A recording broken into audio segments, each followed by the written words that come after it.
Setelah sukses dengan TechnoSpark 30 Pro, kini giliran TechnoSpark 40 Pro untuk mengepakkan sayapnya. Ponsel ini jadi model tengah di serinya yang rasanya paling worth it untuk dipilih. Beberapa peningkatan yang dibawanya untuk sektor layar, baterai hingga desain membuatnya terlihat lebih menarik. Nah, TechnoSpark 40 Pro ini masih berada di harga yang terjangkau dengan beberapa pertimbangan. Tekno juga melakukan beberapa improvisasi demi memberikan pengalaman menarik buat para penggunanya. Nah, berikut ini kelebihan dan kekurangan TechnoSpark 40 Pro yang sudah admin rangkum.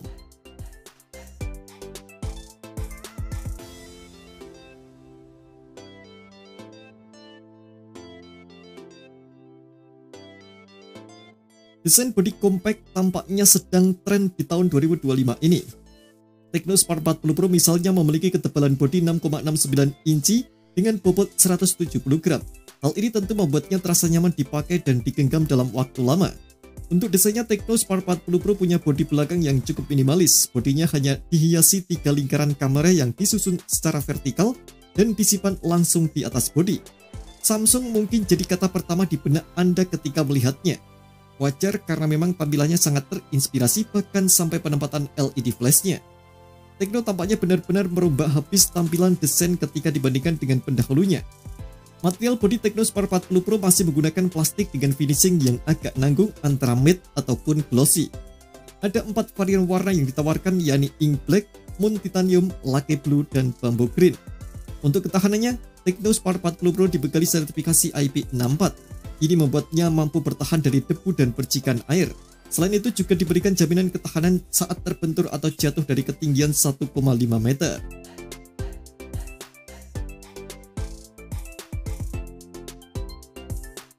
Sektor layar jadi salah satu yang dapat peningkatan cukup signifikan. Ukurannya memang masih sama 6,78 inci dengan panel AMOLED yang mumpuni. Namun, ponsel ini memiliki bezel yang lebih tipis, membuatnya terasa lebih luas dengan rasio layar ke bodi mencapai 89,3%. Adapun peningkatan yang dibawa TechnoSpark 40 Pro adalah soal resolusinya yang kini ada di 1,5K.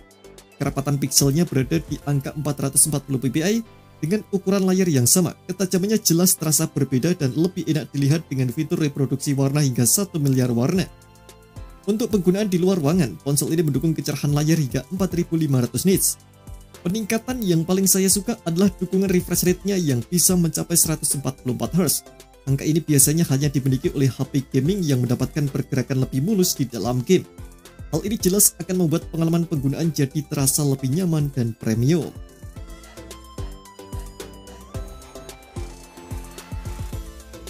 TechnoSpark 40 Pro agaknya cocok buat Anda yang suka mendengarkan musik atau menonton bermodalkan speaker. Sebab ponsel ini sudah mendukung stereo speaker dengan lubang yang tersimpan di bagian bawah dan atas bodi. Menariknya, TechnoSpark 40 Pro bahkan menyematkan fitur volume plus. Tak hanya bisa sampai 100%, ponsel ini bisa menaikkan volumenya hingga 300%. Namun fitur ini hanya akan cocok dipakai saat keadaan darurat seperti menerima telepon di tempat yang ramai. Untuk mendengarkan musik, saya lebih merekomendasikan untuk pakai earphone kabel karena masih ada port audio jack 3,5 mm. Penggunaannya pun lebih mudah dan suara jadi lebih dalam dan dekat.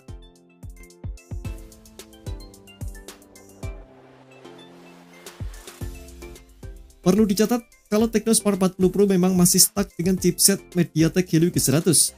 Tampaknya mereka belum dapat jatah penggunaan Helio G200 untuk pertama kali seperti yang dialami oleh Infinigod 60 Pro. Lagi pula, Helio G200 masih memiliki kemampuan yang sama dengan Helio G100. Artinya kemampuannya masih tak jauh berbeda.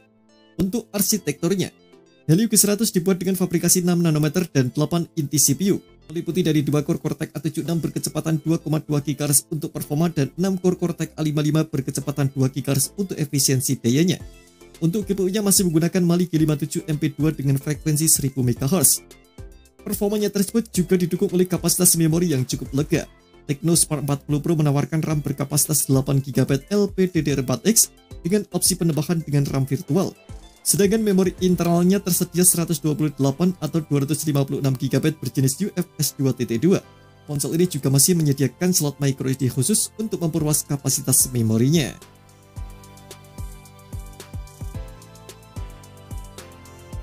Jika dibandingkan dengan TechnoSpark 30 Pro, resolusi kamera utama TechnoSpark 40 Pro mengalami penurunan dari 108 MP menjadi 50 MP. Namun, angka resolusi bukan penentu mutlak untuk hasil sebuah kamera. nyatanya kemampuannya tak jauh berbeda dan bisa bersaing di kelasnya. Kamera utama pada Tecno Spark 40 Pro ini punya bukaan f1.9 dengan dukungan PDAF. Untuk perekaman videonya bisa sampai 2K di 30 fps, angka yang terbilang cukup buat di kelas harganya. Sementara untuk kamera depannya sama sekali tak ada yang berbeda dengan resolusi 13 megapiksel.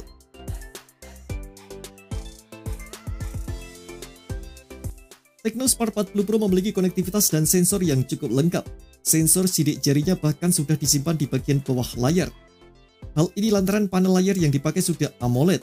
Selain itu terdapat sensor gyro yang tak kalah penting. Sensor ini berguna untuk meningkatkan bermain game FPS jadi lebih menyenangkan. Untuk konektivitasnya, Tecno Spark 40 Pro memiliki fitur NFC multifungsi. Menariknya, fitur ini bisa diakses dari berbagai arah atau 360 derajat. Fitur lainnya yang ada di ponsel ini adalah IR Blaster.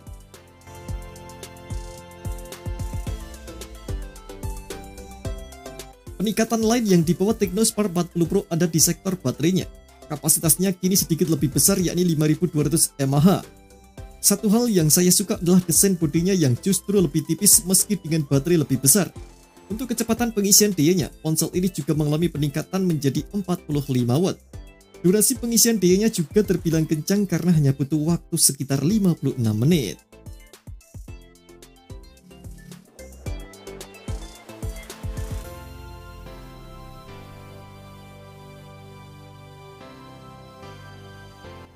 Seperti yang sudah disebutkan sebelumnya, Tecno Spark 40 Pro hanya memiliki satu kamera fungsional di bagian belakang. Padahal jumlah lingkaran kameranya sampai ada 3. Sisa lingkaran lainnya nyatanya hanya sensor kedalaman atau pelengkap saja. Daripada menggunakan sensor kedalaman, akan lebih baik jika menyematkan kamera ultrawide.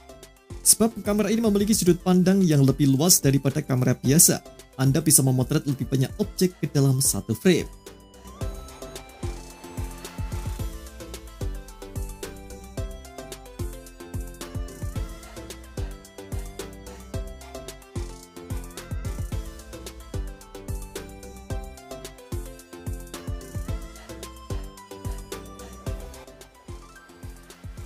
Terima kasih telah menonton video ini, jangan lupa subscribe dan aktifkan loncengnya untuk mendapatkan update informasi seputar update terbaru dari Gadget Me.